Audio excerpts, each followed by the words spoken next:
Halo, Assalamualaikum warahmatullahi wabarakatuh. Hari ini kita akan membahas tentang petty cash atau yang biasa dikenal dengan kas kecil. Pembahasan kita kali ini berkisar antara pengertian kas kecil, kegunaan kas kecil, metode-metode kas kecil, juga ciri-ciri dari kas kecil tersebut. Juga termasuk nanti akan ada contoh pembukuan kas kecil. Kas kecil itu sendiri adalah sejumlah dana terbatas yang digunakan untuk keperluan perusahaan yang bersifat kecil, yang dimana keperluan tersebut tidak bisa dibayarkan dengan cek atau giro. Biasanya, setiap bagian atau setiap orang yang membutuhkan dana dan mengajukan dana kepada bagian keuangan akan memberikan dana berbentuk cek. Lalu, bagaimana jika dalam perusahaan tersebut ada kebutuhan-kebutuhan mendadak? Tentu sudah pasti tidak bisa menggunakan cek, maka dari itu diadakanlah kas kecil. Kas kecil ini sama seperti kegunaannya untuk dana darurat yang bisa dikeluarkan kapan saja. Dana kas kecil ini berbentuk uang cash. Fungsi kas kecil yang pertama memenuhi berbagai kepentingan perusahaan yang nominalnya kecil tetapi harus dipenuhi. Menghindari cara yang kurang praktis dan tidak ekonomis seperti menggunakan cek hanya untuk membiayai kebutuhan perusahaan yang jumlahnya relatif kecil. Menghindari dan meringankan beban karyawan yang membuat mereka mengeluarkan uang pribadi untuk keperluan kantor, dan mempercepat kegiatan pimpinan perusahaan yang digunakan secara mendadak.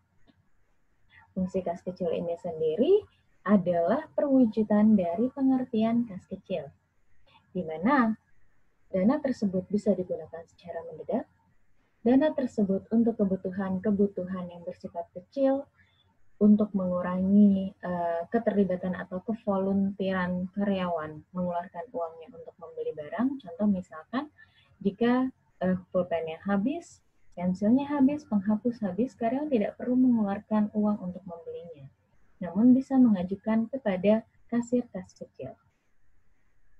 Lalu selanjutnya, ciri-ciri kas kecil. Ciri-cirinya adalah yang pertama, jumlahnya ditetapkan dan dibatasi dalam jumlah tertentu sesuai dengan kebutuhan dari suatu perusahaan yang bersangkutan.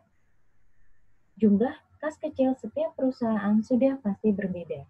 Kisarannya dari 500 sampai 5 juta rupiah. Namun, ada juga perusahaan yang menetapkan kas kecilnya minimal 10 juta rupiah. Tergantung dari operasional harian dari perusahaan tersebut.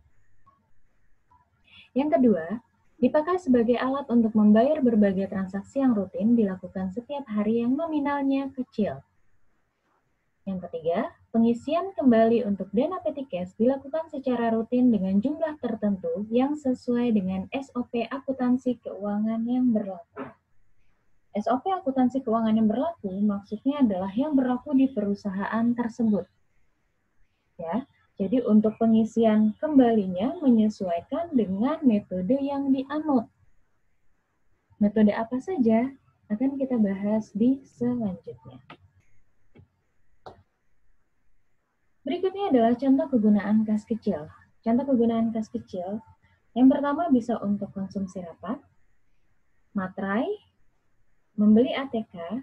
ATK di sini adalah ATK yang sifatnya dadakan. Misalkan pada saat itu sudah tidak ada stok untuk pulpen. Jadi untuk membeli atau ATK atau membeli pulpen tersebut bisa dikeluarkan menggunakan dana kas kecil. Lalu bisa untuk membeli snack tamu, untuk membayar langganan koran, untuk membayar air galon, untuk perbaikan-perbaikan kecil seperti lampu, seperti telepon yang tidak bisa tersambung, untuk transport, untuk parkir, dan lain-lain. Untuk kegunaan kas kecil ini sendiri, setiap perusahaan pasti berbeda, tergantung dia itu adalah perusahaan besar atau perusahaan kecil. Biasanya kalau perusahaan besar, pemegang kas kecil itu di setiap divisi. Ya. Lalu kalau misalkan dia adalah perusahaannya kecil, biasanya kas kecil itu masuk ke dalam sekretaris atau biasa dipegang oleh sekretaris, hanya satu orang saja.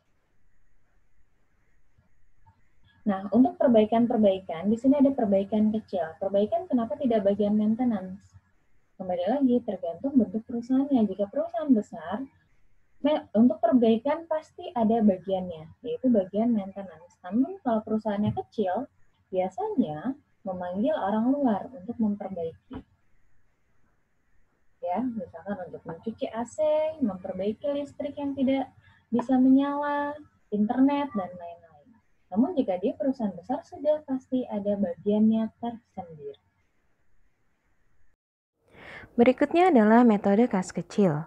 Metode kas kecil dibagi menjadi dua, yaitu metode impres atau sistem dana tetap dan metode fluktuatif atau sistem dana fluktual atau tidak tetap.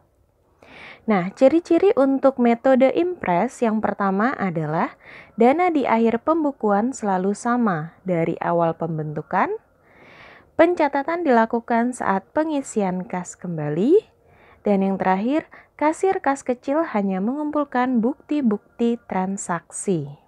Artinya adalah, jika menggunakan metode impres, contoh, pada saat pembukuan awal di bulan Januari 5 juta rupiah, maka untuk bulan Februari di awal bulan jumlahnya juga harus 5 juta rupiah.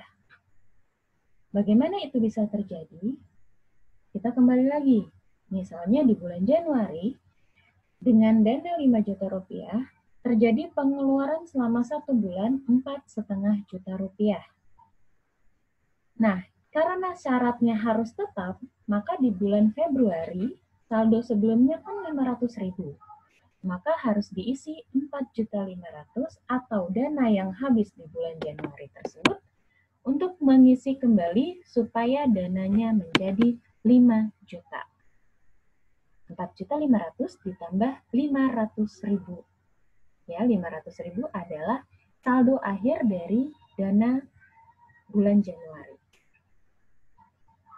Lalu selanjutnya, pencatatannya pun dilakukan pada saat pengisian kas kembali. Ya, pengisian kas kembali ini tidak harus serta-merta setiap bulan, tergantung periodenya dan tergantung kasnya sudah menipis atau belum.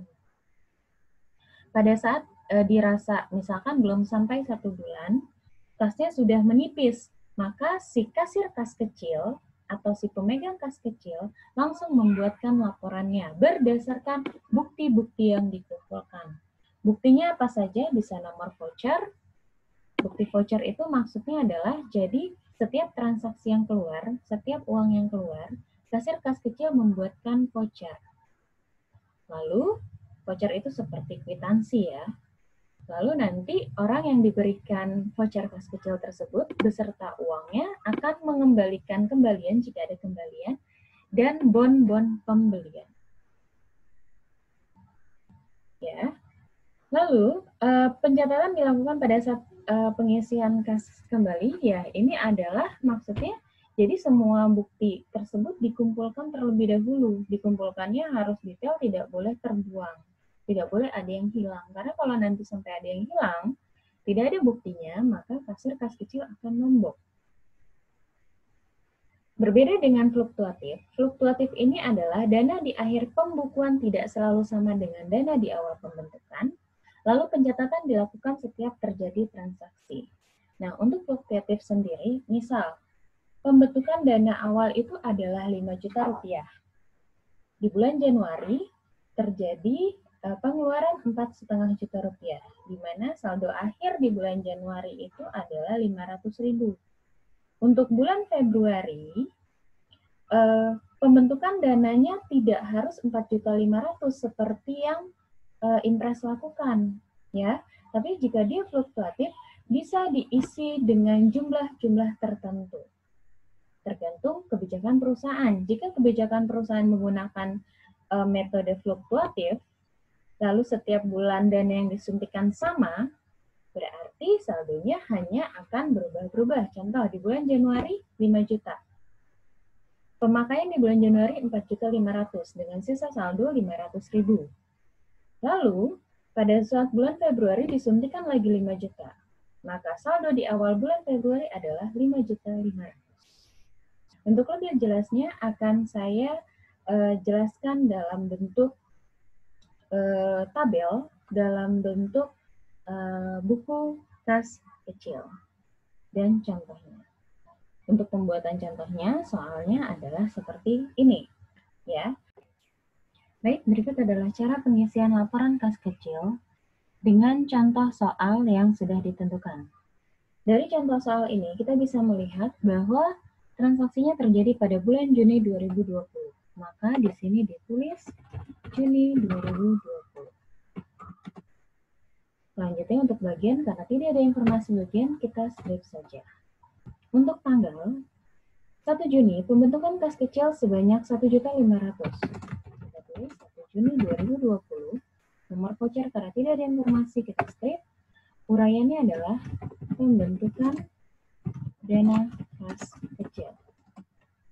Karena dia adalah pemasukan, berarti kita isikan di debit 1.500.000.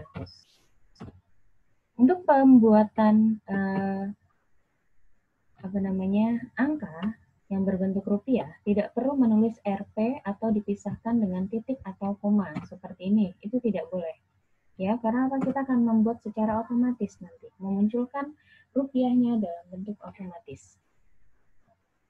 Lalu selanjutnya, di tanggal 2 2020 terjadi transaksi yaitu membayar iuran sampah seharga 300.000 karena pengeluaran kita tulis di kredit. Sudah benar ya. Lalu selanjutnya masih di tanggal 2 Juni 2020 membeli materai sebanyak 10 lembar di mana masing-masing harganya adalah Rp6.000. Maka, ini kita kecilkan saja. Maka di kredit kita buat secara otomatis yaitu sama dengan harganya, jumlahnya adalah 10 dengan harganya dikali 6.000. Ya, jumlahnya 10 lembar, harganya 6.000, berarti 10 kali 6, kita enter, yaitu 60.000 otomatis. Selanjutnya, di tanggal 5 Juni 2020, membayar langganan koran.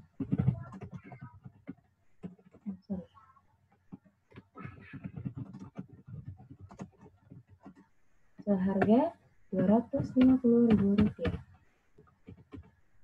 Lalu 7 Juni 2020, membeli ATK sebanyak Rp400.000. Karena bentuk transaksinya hanya 1, 2, 3, 4, 5, hanya 5 ya. Ini pengisian kembali berarti periode dari perusahaannya itu mungkin per 20 hari. Lalu selanjutnya kita akan membuat kesimpulan atau laporan akhirnya. Ya. Yang pertama, dana diterima itu adalah jumlah dari debit. Cara otomatisnya adalah sama dengan sum, kita buka kurung, tarik kolom debit dari atas sampai bawah. Tutup kurung, enter. Lalu terpakai sama juga sum. Yang kita pilih adalah kolom kredit dari atas sampai bawah. Jangan satu-satu, ya. Enter. Terimanya 1.500.000, terpakainya 1.010.000. Sisanya adalah sama dengan terima, kita kurang, terpakai, enter. Rp190.000. Nah, untuk penulisan tambah, ini tidak boleh manual, ya. Contoh misalkan di terpakai, kalian buat manual sama dengan kalian klik satu-satu tambah, ya. Klik lagi ini tambah. Tidak boleh seperti ini, karena apa? Dia tidak akan otomatis. Jika misalkan kalian sudah membuat 1000 laporan, terus tiba-tiba ada yang terlupa di tanggal sekian. Ya, kalau buat satu-satu seperti ini, dia tidak akan terdetek. Tapi kalau kalian buat summary, ya, buat summary dari seluruh kontraknya, maka jika ada penambahan dimanapun, contoh misalnya kita melakukan di sini, tanggal 8 Juni 2020, misalkan beli snack rapat. Nah, kita lihat ya, terpakainya akan berubah. Karena apa? Dia sudah masuk rumus. Nih, kita klik kembali untuk memastikan tuh, dia sudah masuk rumus. Karena dia masuk ke dalam kotak rumus ini. Kita tulis snack rapatnya misalkan 200.000, maka jumlah terpakai akan berubah. Enter. Oke, bisa dilihat di sini. Otomatis jumlah terpakainya adalah 1.210.000. Seperti itu. Oke, sisanya yaitu pengurangan terima dan terpakai. Nah, karena sisa 290.000 tidak ada defisit, berarti banyak keterangannya adalah surplus. Oke. Lalu, di sini ada pengisian kembali kas kecil. Berarti periodenya adalah Juni ke Juli, ya. Misalkan kita buat pengisian kembali, kita copy saja. Misalnya untuk buku berikutnya, ya nanti ini jangan lupa ditulis ya, Jakarta, nama pembuat, dan nama yang mengetahui. Misalkan untuk pembukuan kembali, pengisian kembali kas kecilnya. Untuk pengisian kembali berarti metodenya, bulannya adalah masih di metode impress. Bulannya itu adalah bulan Juni sampai Juli 2020. Tergantung nanti pengisian kembali ini dia berapa banyak dan untuk berapa lama. Oke, karena kita masih menggunakan metode impress, tadi sisa saldonya adalah 290.000. Ya, karena apa, kita ada penambahan di sini ya, di snack rapat yang di luar soal. Sisa saldonya adalah 290.000. Maka di tanggal 20 Juni, karena ini adalah tanggal pembentukan kembali kas kecil 2020, pembentukan kas kecil periode Juni, Juli 2020. Untuk uraian itu bebas ya, nggak terpatok seperti ini. Nah, karena dia pembentukan kas kecil atau pengisian kembali kas kecil, ini pengisian. Pembentukan hanya sekali ya. Pengisian kas kecil. Ya. Oke. Maka kita mengisinya, jumlah akhirnya adalah 290.000 karena dia sistemnya adalah metode impress. Maka yang kita isi adalah jumlah yang terpakai. Ya, kalau metode impress di awal itu 1.500.000 pada saat pembentukan, maka untuk pengisian kembali adalah jumlah yang terpakai. Maka pengisiannya adalah,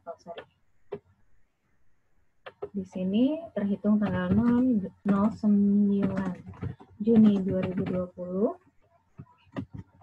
saldo periode sebelumnya 290.000. Oke. Lalu, pada saat pengisian kembali 20 Juni 2020, maka supaya jumlahnya tetap sama,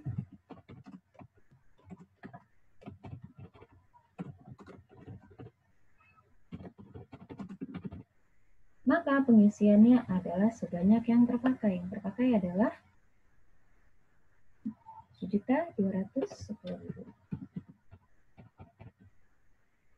Nanti di bagian debit, terimanya adalah 1.500.000.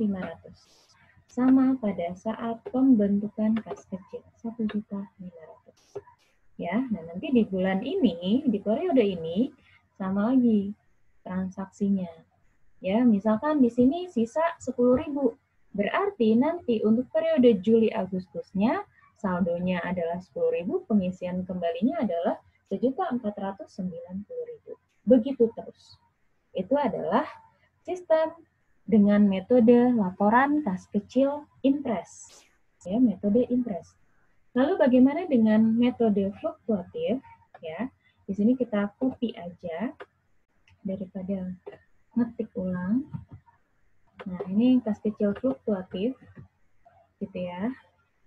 Ceritanya sudah saya isi. Nah, kalau fluktuatif ini, setiap transaksi harus ditulis. Setiap transaksi harus ditulis. Oke, bedanya di fluktuatif, kalau tadi impress tidak ada bagian saldo, kalau fluktuatif dia ada kolom saldonya. Karena apa? Fluktuatif ini sama juga disebut dengan metode saldo, di mana saldonya setiap kita melihat kas kecil, kita tahu hasil dari kita tahu jumlah terakhir kas kecil itu dari hanya pembukuan saja, nggak perlu ngitung-ngitung uang, ya. Itu kelebihannya. Kalau impress tadi, kalau misalkan kita kas kecilnya tinggal berapa ya, kita harus hitung lagi uang kas kecilnya di dalam box atau safety box. Tapi kalau pakai fluktuatif, hanya cukup melihat laporan saja, karena apa? Saldonya selalu terupdate.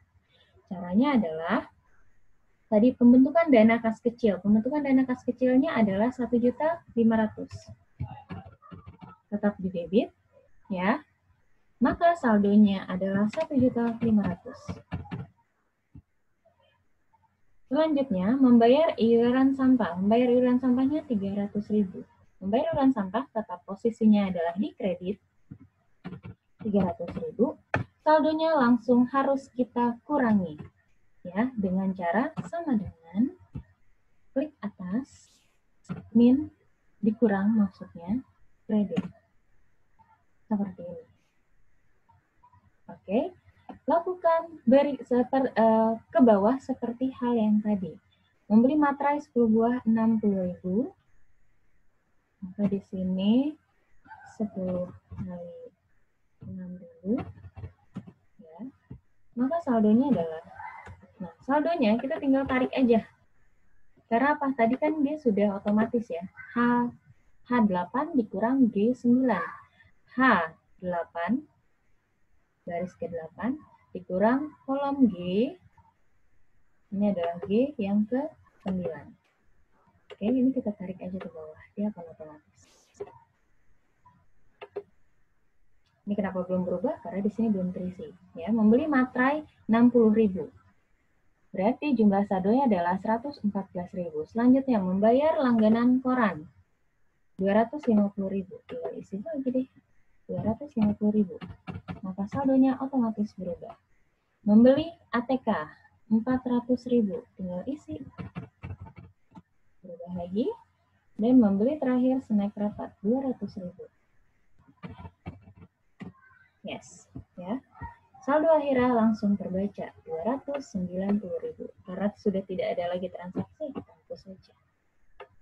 Ya, itu sistem cepatnya. Kalau kalian mau satu-satu boleh ya, setiap sheet, setiap kotak kalian ketik sama dengan klik yang atas dikurang klik yang kredit ini satu-satu. Kalau sistem cepatnya seperti tadi. Oke, lalu terimanya sama jumlahnya, yaitu sama dengan kita buat sum di debit. Hanya di atas saja, di saat penerimaannya saja.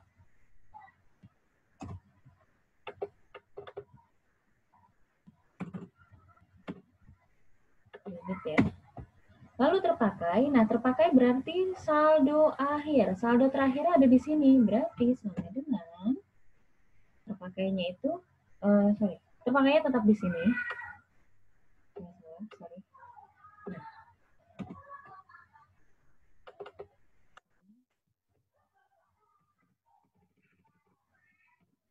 Ini juga tadi sum ya. Jadi caranya sebenarnya sama dengan yang tadi impress untuk terima dan terpakainya. Yang beda adalah kalau tadi sisa terima terpakai bisa menjumlahkan ini, kalau yang ini sisa tinggal dilihat di sini aja, sisa terakhirnya berapa. Sama dengan klik ini, klik yang H13 atau saldo akhir di transaksi ini, lalu tekan enter. Nah, lalu bagaimana jika terjadi pengisian kembali? Ya, untuk pengisian kembali, tadi kan sudah ini bulan Juni. Untuk pengisian kembali, cerita kita punya metode buku baru. Ini anggap aja buku baru di bawahnya ya. Bulan Juni. Nah, untuk pengisian kembalinya, sisa akhirnya tadi berapa sih? Sisa akhirnya adalah 290.000. Oke. Nah, kalau untuk fluktuasi, untuk pengisian kembali seperti yang saya katakan, bisa ditentukan oleh perusahaan atau tergantung perusahaan mau ngisinya berapa. Karena ini adalah sistem saldo. Jadi, saldo akhirnya pasti berubah-berubah. Kalau fluktuatif, umumnya perusahaan itu dia tidak mau repot. Dia maunya setiap bulan itu menyuntikkan dana yang sama. Menyuntikkan dana yang sama dengan pembentukan di awal. Berarti di tanggal terakhir 09 Juni 2020, benar ya, tanggal saldo terakhirnya dianggap, 9 Juni 2020, saldo akhir periode Juni 2020. Oke, ya. Di sini jumlahnya 260.000. Saldonya 260.000. Maka penyuntikan kembalinya ya bebas. Kalau misalkan perusahaan dia menetapkan setiap bulannya dananya adalah sama, berarti di sini dananya adalah 1.500.000 rupiah. Tanggal 20 Juni 2020 ada pengisian kembali, maka saldonya adalah dengan ditambah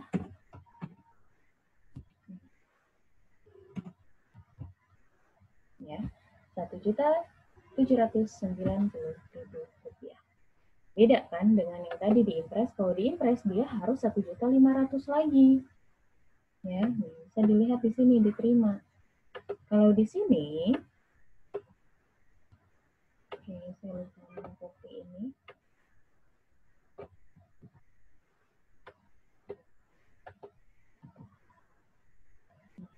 Kalau di fluktuatif diterimanya ya beda-beda. Karena apa? Karena tadi namanya sistem saldo. Jadi jumlah pengisiannya itu tergantung dari kebijakan perusahaan. Dia mau sama setiap bulan atau dia mau berbeda-beda. Misalkan di bulan ini dia merasa tidak akan banyak kegiatan, dia cukup mengisi 500.000 aja, boleh gitu ya. Misalkan pengisian kembalinya cuma 500.000, perusahaannya nggak menentukan tiap bulan harus sama gitu, ternyata diisinya 500.000, maka saldo di awalnya adalah 790.000. Boleh seperti ini? Boleh, walaupun pembentukan awalnya 1.500.000 gitu. Nah, biasanya yang mana sih Bu yang digunakan oleh perusahaan? Perusahaan biasanya sukanya yang saldo. Karena apa? Karena akan terlihat tanpa harus menghitung uang, dari laporan akan terlihat jumlah kas kecil yang sedang dipegang itu berapa sih? Gitu. Terlihat di sini. Ya, sama seperti di modul kalian. Silakan dibuka. Di modul kalian ini ada contoh ya. Ada contoh, dia adalah sistem saldo.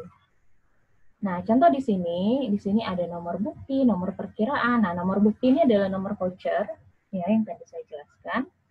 Dibayarkan kepada ini adalah uraian. Nah, kode perkiraan ini adalah jika dalam suatu bagian dia sudah mengelompokkan, sama seperti surat, ada klasifikasinya. Ini adalah nomor klasifikasi, memudahkan untuk merekap pengeluaran, ya. Nah, untuk pembuatannya ya seperti ini. Dia hanya menulis jumlah, karena tidak ada debit atau kredit. Jadi ini bentuk bukunya berbeda gitu ya, tapi dia menganut sistem saldo. Ciri-cirinya gampang, tinggal lihat aja ada tulisan saldo atau enggak, ada kolom saldo atau enggak. Itu udah pasti sistem saldo. Ya. Pembentukannya 3 juta, lalu ada pengeluaran 250 langsung terkurang setiap ada pengeluaran gitu ya. Sampai akhirnya saldo terakhir adalah 915.000. Jumlah pengeluaran yaitu jumlah seluruh pengeluarannya 2.085.000. Sisa uang kasnya adalah sisa uang transaksi terakhir, dan saldo kas kecil periode yang akan datang. Nah, ini maksudnya periode yang akan datangnya ditentukan 3 juta. Berarti ini setiap bulan ditentukan kalau tiap bulannya akan menerima uang 3 juta. Karena pembentukannya juga 3 juta. Ya. Fluktuatif bisa seperti itu. Tiap bulan akan disuntikan 3 juta. 3 juta, 3 juta, 3 juta. Udah otomatis saldonya pasti akan berubah-ubah terus. Seperti itu. Nah, tadi yang rekapitulasi, gunanya yang tadi saya katakan, ini apa sih kode klasifikasi ini? Ya, kode perkiraan ini untuk apa sih? Untuk merekap. Misalkan dia punya sudah membuat aturan kode 515 itu adalah untuk seluruh transport, mau transport si A, si B, si C, dia akan menjumlahkan 60.000. Lalu untuk perlengkapan keperluan kantor, untuk perlengkapan dia membuat klasifikasi nomor 516. Jumlah perlengkapan pada bulan itu, pembelian perlengkapan pada bulan itu adalah 375. Ya, kita bisa lihat dari kodenya 516. 516 itu ada warung pembelian HPS di warung kita. Lalu pembelian ATK di toko Chandra. Ya, 250 ditambah 125. Maka jadinya 375. Dan seterusnya. Ini adalah memudahkan karyawan atau bagian keuangan untuk melihat rekap keseluruhan secara klasifikasi pengeluaran kas kecilnya. Dan ini dilakukan sudah pasti pada saat pembuatan kembali, ya, untuk membuat rekapitulasinya. Tapi kalau bedanya tadi ya, kalau interest itu dikumpulin dulu semua bukti-buktinya, kalau saldo setiap terjadi transaksi, jadi misalnya ada transaksi 2 September ya, langsung dicatat. Terjadi transaksi 4 September, langsung dicatat. Karena apa? Dia membutuhkan saldonya. Dia membutuhkan informasi saldonya. Nah, banyak perusahaan menggunakan yang seperti ini. Namun, yang gampang dikontrol itu adalah yang sistem impress. Ya, sistem impress itu sangat amat mudah dikontrol karena apa? Setiap awal bulan jumlahnya harus sama. Jadi penyuntikannya tergantung habisnya berapa. Kalau fluktuatif, misalkan penyuntikannya tetap 3 juta, 3 juta, 3 juta ya setiap bulannya. Nah, kalau saldonya di bulan sebelumnya itu masih 4.500.000, lalu disuntikan lagi 3 juta, jadi 7.500.000. Dalam bulan yang sudah disuntikan, misalkan di bulan kedua 7.500.000, nggak habis juga. Nanti tambahin lagi, akan semakin besar jumlah dana kas kecil yang dipegang. Dan itu tidak akan terkontrol sama sekali. Semua itu dikembalikan ke perusahaan lagi. Apakah perusahaan ingin menganut sistem impress atau sistem dana tetap? Atau juga menganut sistem fluktuatif atau sistem saldo?